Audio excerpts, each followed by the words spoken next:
Uma entrevista que é uma verdadeira descarga de alta voltagem com o presidenciável do Prona, Enéas Ferreira Carneiro. O ponto fundamental para qualquer política educacional, de saúde, de fiscalização de receita, é que a pessoa governada acredite em quem governa.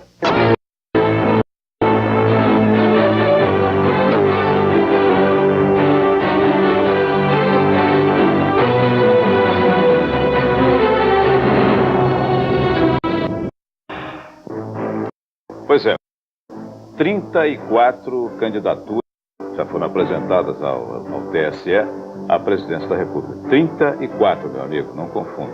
34 candidaturas. Será que todas elas vão ser registradas? Depende do Tribunal Superior Eleitoral, do senhor Francisco Rezec. Esse julgamento vai ser dado até o fim do mês. Esses 34 pedidos podem resultar em apenas 12, 14, 15, 28... candidaturas. Vamos ver o que vai acontecer. Nós estamos com uma aqui que é de um cardiologista e por isso até as batidas do coração vão se acelerar daqui para frente, porque ele fala acelerado, pensa acelerado. Eu acho que fala mais rápido do que pensa, seria assim. Eu já vi isso uma entrevista sua em outro canal de televisão que foi muito interessante porque você mostrou um lado profundamente envolvente na comunicação. Eu gostaria que você reproduzisse aqui o seu desempenho, a sua performance. Perfeito. Daquela ocasião em outro canal com o Jô Soares. Enéas Ferreira Carneiro é do Partido da Reedificação da Ordem Nacional. Enéas, uma boa noite aos telespectadores da TV Rio e também de Goiânia, que esse programa passa via Embratel em Goiânia também. Boa noite aos telespectadores, boa noite ao senhor e obrigado pela atenção de receber-me aqui. Enéas, já que você vai ter 30 segundos para falar à televisão, e esse ensaio foi feito no outro programa, eu gostaria de que você fizesse, em 30 segundos, me dissesse qual é a sua política para a proteção dos direitos do consumidor. Pode ser 30 segundos, um pouco mais. Direitos do consumidor no Brasil. Você sabe que você hoje é lesado em toda parte. Até mesmo na hora de votar, você pode ser lesado por acreditar nas qualidades de um candidato e como um produto que você vai ver, abre a embalagem, tira, usa e não é nada daquilo, a lâmpada que queima, o ferro elétrico que não passa. Como é que você vê esse problema do direito do consumidor no Brasil? O direito do consumidor está dentro de uma série de outros direitos naturais do cidadão, direitos que em sua totalidade estão sendo desrespeitados. Não é apenas o direito do consumidor, é o direito até de manifestar-se. Quando uma pessoa abre um jornal, eu não sabia que o senhor ia perguntar isso, mas eu aproveito instantaneamente e lhe respondo. Quando uma pessoa medianamente instruída abre um jornal, isso aqui é Jornal do Brasil de hoje, eu abri por acaso. Cuidado com o povo. E o senhor encontra uma reportagem assim, por exemplo, na qual está escrito liminar de Maluf da rádio e TV a todos os candidatos. O senhor observa erros de português grosseiríssimos. Por exemplo, aqui está grifado. Por enquanto é uma liminar em mãos. Qualquer pessoa medianamente bem informada sabe que não é em mãos, é em mão. Isso é curso primário de português, para quem escreveu. Mais na frente, os candidatos com a iniciativa tomada por Maluf e ontem extensiva com S, extensiva com X. Num trecho de papel o senhor vê erros e ninguém diz nada, fica por isso mesmo. Isso é uma absoluta incoerência, isso é ignorância específica, ou de quem escreveu ou de quem fez a revisão. Muito bem. Respondendo, então isso aqui já mostra... Já passou de 30 segundos. Não, eu queria mostrar o seguinte, quem começou a ler isso aqui e compra o jornal é um consumidor. Se é uma pessoa de nível médio, ela pensa que, ao estar lendo, está sendo bem informado, ou no mínimo, está incorporando palavras que devem estar escritas corretamente. Eu lhe mostrei, está grifado em vermelho. Se quiser, coloca a câmera. Vermelho. O senhor está vendo? Eu estou lendo aqui, o senhor claro. testifique aqui. Claro, eu não estou inventando. Isso existe hoje em todos os jornais, em todos os canais de comunicação. Isso é um exemplo pequenininho. Um minutinho. Mas isso aí, será que não é... Revisão? Não, em todo o jornal? Não é boicote do... Não, do funcionário, eu digo funcionário senhor, mal pago? Não. Se o senhor quisesse, não há tempo para isso, eu abro qualquer jornal. Minha mulher disse para mim o seguinte, você vai parar de fazer isso, você se cansa. Porque a cada dia eu pegava e anotava, me cansei, então uma pilha desse tamanho. Impropriedades no vernáculo, na sua língua e na minha. Que nós devíamos ter aprendido a falar um minutinho. E que as pessoas desse país nem aprendem mais, porque não tem onde aprender. Porque se ensina tudo. Um minutinho, senhor. O senhor perguntou. Eu lhe dei um exemplo. Eu não sabia que o senhor ia falar em consumidor. Eu trouxe por acaso. Isso é livre. Agora. Já passou o tempo, É o seguinte, vamos entrar no outro assunto. Comprar um produto. Direito do consumidor. Comprar um produto. O direito do consumidor de ir ao médico, por exemplo. O senhor é médico, de ir ao médico, fazer uma consulta. E hoje estão cobrando 80 cruzados por uma consulta. A pessoa sai com uma receita bonitinha. Eu tenho resposta pronta para o senhor me perguntar. Você não acha que o exercício da medicina está muito mercantilizado? Não, não é Brasil? só o exercício da medicina. Tudo está errado no país, de cima a baixo. Um minutinho.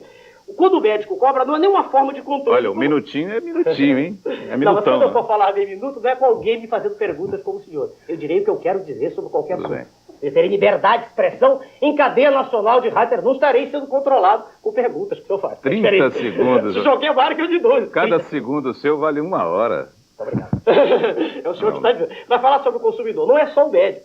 O médico, e deles há médicos ruins, há ruins em qualquer profissão. O médico é um profissional tanto quanto qualquer outro, e hoje é vilipendiado na sociedade, como o senhor é também. O médico, quando ele cobra, veja o senhor, ele cobra dentro de uma tabela e é a lei de mercado, de oferta e procura. Eu não estou falando do médico pago de antes, nem do Estado, nem do município. Eu estou falando do médico cuja clientela é particular. E são poucos, não é a maioria. Quando ele cobra dentro de uma tabela e ele é procurado normalmente por quem tem posses.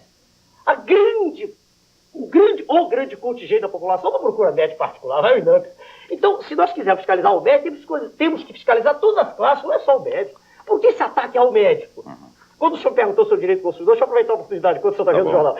Deveria em cada produto estar embutido, aliás, está embutido, está. Deveria estar escrito ali, visível, letras garrafais, quanto existe ali de imposto que o cidadão está pagando. E o preço? Deveria estar o preço máximo ao consumidor? Deveria haver uma fiscalização global, mas para que ela exista é preciso que o governante máximo da nação seja um indivíduo absolutamente sério. E o senhor? Por exemplo, eu. Exatamente. O que o senhor vai resolver? Primeira coisa eu vou fazer, a única coisa séria que eu já vi feita desse país e aplaudi de pé, que foi o plano cruzado.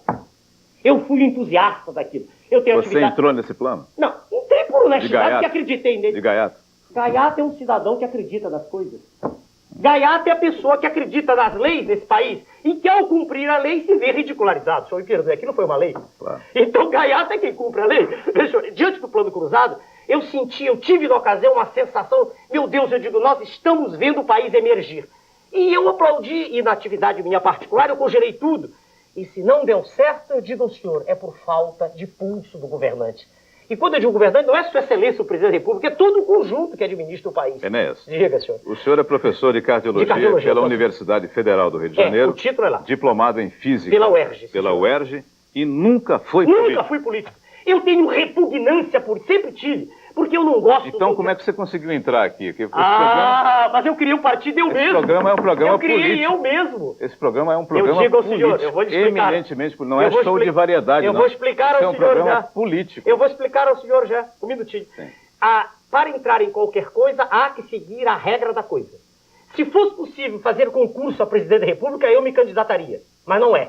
A lei exige que seja um cidadão com mais de 35 anos e que seja apresentado por um partido político. Como nenhum partido me apresentaria, porque eu discordo radicalmente do mar de lama em que todos nós vivemos mergulhados, de troca de favores, né? Você mora aqui no Rio? Sim, senhor, no Rio de Janeiro. O que você acha da prisão do vereador Túlio Simões? Você está acompanhando esse caso? Acompanho, mas por favor, eu não quero manifestar-me acerca de ninguém. Ele está em liberdade hoje até amanhã. Parece que amanhã vai ser julgado. Eu não quero manifestar-me, eu acompanho o trabalho da vereadora, da presidente da Câmara. Eu não quero manifestar acerca de ninguém em particular. Ninguém é culpado, eu disse, senhor, do que está ocorrendo. Qualquer cidadão, como o senhor falou ainda agora, que aprovou o plano cruzado é gaiato. Quer dizer, qualquer cidadão que age certo hoje é vítima de escárnio no país. Ontem eu estava no aeroporto de Brasília e reclamei da desordem. Isso aqui é ordem, o que a gente pede. Eu reclamei que disseram que o avião, que a chamada para a lista de espera era num balcão, daqui a pouco chamaram no outro. Eu fui lá e, por favor, por todo mundo junto. O senhor sabe que isso acontece todos os dias. Aí ele disse, não, o senhor tem prioridade. Eu não estou pedindo prioridade. Eu estava querendo só que fosse feita a coisa com ordem. Então, quando o senhor pergunta de Sua Excelência, vereador, eu não tenho nada contra ninguém. Professor, essa semana, mais do que nunca, o governo e o Congresso estão, assim, juntando os esforços e tal, o governo distribuindo um pouco o seu poder pelo Congresso. Sem dúvida. Etc. E vice-versa. Então, uma série de medidas que os dois parece que estão... ímpares. Estão tentando tomar para que a sociedade não seja surpreendida com o bólido, com o míssil da hiperinflação, que pode atrapalhar as eleições e tornar a sua fala totalmente inócua na televisão e na mídia dos outros. E a dos outros também, mas o senhor é o presidenciável que está aqui no momento. Bem, o presidente da República mandou uma carta esta semana ao presidente do Congresso, senador Nelson Carneiro, detalhando o que o governo está fazendo para combater a inflação e o que pretende fazer daqui para frente, etc, etc. Tem várias medidas relacionadas publicadas no jornal. Eu gostaria que o senhor me analisasse uma delas em 30 segundos. Por exemplo, incentivo à fiscalização da Secretaria da Receita Federal e do Ministério da Previdência e Assistência Social. Os fiscais devem acreditar no governo que os contratou. Não adianta ser tomada nenhuma medida por nenhum governante se o fiscal não acreditar nele. O ponto fundamental para qualquer política educacional, de saúde, de fiscalização de receita, é que a pessoa governada acredite em quem governa. Nenhuma medida será eficaz. Nada será conseguido por um governo que não tenha aceitação da massa. É a resposta exata. Você, se eleito, vai gastar só o que arrecada? Vou gastar menos do que arrecado. Eu o fiz quando era presidente de um órgão de classe do Rio de Janeiro, Sociedade de Cardiologia. Eu e colegas que estão comigo... Mas se você gastar menos do que arrecadar, o que você vai fazer com a diferença? A diferença será aplicada no benefício da população carente, que aí está, que representa hoje em torno de 2/3 da população do país. Aliás, os dados são de livro moderno, ao qual o senhor deve ter tido acesso, de professor de sociologia. Muito bem. A questão do capital estrangeiro no Brasil, como é que você resolveria? Muito bem. Vai atrair mais capital estrangeiro? Nós vivemos, isso é importante a sua pergunta, nós vivemos num mundo capitalista. Não adianta, é sonho, nós queremos fazer revolução socialista. Sonho tolo, por quê? O senhor tem uma cara de professor socialista, muito obrigado. Essa barba bonita. Muito obrigado. Já respondeu para o senhor. Muito obrigado. Eu fui entusiasta, estudei e não li jornal. Eu acabei de mostrar que o jornal aprende a não escrever, mas é atualmente o que acontece. Eu li livros de filosofia marxista, li a Dialética da Natureza de Engels, li as obras escolhidas e aprendi, na época, a depositar toda a minha confiança naquilo. Eu vou responder só exatamente a sua pergunta. Mas a realidade objetiva dos fatos mostrou-me tristemente que a Revolução Socialista fracassou. Eu digo tristemente. Sim. Então, eu aceito o regime que aí está, com controle, o regime capitalista. Eu aceito o capital estrangeiro, sem dúvida. A situação que nós vivemos exige, em muitas de suas zonas, o capital estrangeiro. Você paga o que deve? Quer dizer que vai pagar a dívida externa, então? Olha a pergunta dele.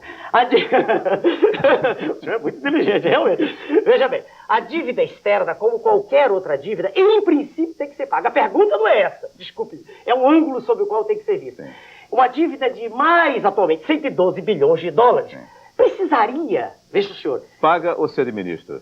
Exatamente, o verbo está bem usado. Essa dívida tem que ser... Não se paga a dívida externa. Veja bem, primeiro, a resposta é demagógica. Chega lá e diz não paga, não é assim.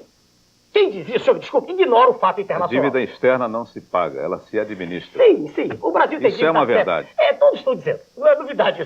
Use isso na campanha que vai dar certo. Muito obrigado. Uma outra pergunta. O senhor extinguiria 10 mil cargos, como diz o presidente Sarney, que está disposto a fazer, extinguir 10 mil cargos na administração pública federal? Senhor Roberto, veja bem. Eu só posso emitir opinião sobre o que se passa dentro da máquina quando eu conhecer a máquina. Quando eu peço informações no Ministério da Educação, me dão de 87. E dizem que não está atualizado, não sei porquê. Tem milhares de pessoas, não sei quantos, que são centenas, dezenas de milhares. Eu não tenho acesso às fontes conspícuas de informação. E ninguém tem, a não ser que esteja dentro da máquina. Como eu vou lhe dizer? Eu sei que existem, por exemplo, 10 mil imóveis em Brasília, o senhor deve saber. Porque eu li no jornal, mas até onde eu acredito que está escrito? O senhor vai comprar um imóvel desse? De forma alguma. Mas como não? Mas o governo vai vender para um cidadão, o senhor não, ele vai vender para... Pessoa física. Ele vai, veja o senhor. Primeiro que eu não acredito em nada disso. Se o senhor tiver um financiamento... Eu admiro o senhor de acreditar. Se o senhor tiver um financiamento da Caixa Econômica para comprar um apartamento... Eu tenho um imóvel que moro em outro da minha filha e estou satisfeito com isso. Não haveria... Comprado à vista ou a prazo? O senhor está levando a brincadeira. Não, estou falando sério, E se esses imóveis forem vendidos agora, em fim de governo, 5 anos houve, porque não foi feito. Esse dinheiro não servirá nunca, em nenhuma hipótese do povo. Isso qualquer pessoa sabe. Essas medidas todas são medidas de fim de governo, né? Eu não tenho nada em particular contra a sua excelência, não, por exemplo, é contra o sistema, contra o modo como a coisa é feita. Quando o senhor disse que é político, ele disse sim, mas eu quero criar e vou criar uma nova política, em que o indivíduo que está diante da Câmara diga exatamente a verdade, o que ele pensa, e não esteja preocupado em comprar um cargo para o amigo, para o parente, assim. Nessa política eu acredito. O senhor pretende atingir os 5 minutos na televisão ou acha que fica com os 30 segundos? Não, eu lutarei com o que tiver. Com 5 minutos eu ganho a eleição sem discussão, sem nenhuma discussão. Agora, o que eu tenho de pessoas que me abraçam, eu não sei nem porquê, só porque eu disse 30... o que se transmite quando se fala não é exatamente o que se diz, é o caráter de confiança que se imprime àquilo que se diz, A com acento grave, àquilo que se diz, entendeu? Isso é que é importante. Após esse programa, Sim, senhor.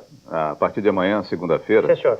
se os seus telefones tocarem Sim, senhor. e comentarem sobre o seu desempenho nesse programa, Sim, senhor. por favor, telefona pra gente e diz obrigado. quantos telefonemas o senhor recebeu. Durante a semana do Cada telefonema que o senhor receber será 3 ou 4 votos que o senhor vai ter, porque é uma família inteira que vai gostar da forma como o senhor se comportou. A forma honesta apenas, sincera, só isso, mais nada. Muito obrigado pelo seu comparecimento à política nacional. O senhor terá outra chance, se for possível, aproveitar, porque eu acho importante que todo candidato à presidência da República que tem uma ideia clara do que pretende, venha expor essa ideia. O programa está aberto. O programa está aberto. O programa do senhor está aberto. Para você. Em muitos canais de televisão não nos deixam nem emitir um som, cortam a nossa imagem quando a gente começa a falar.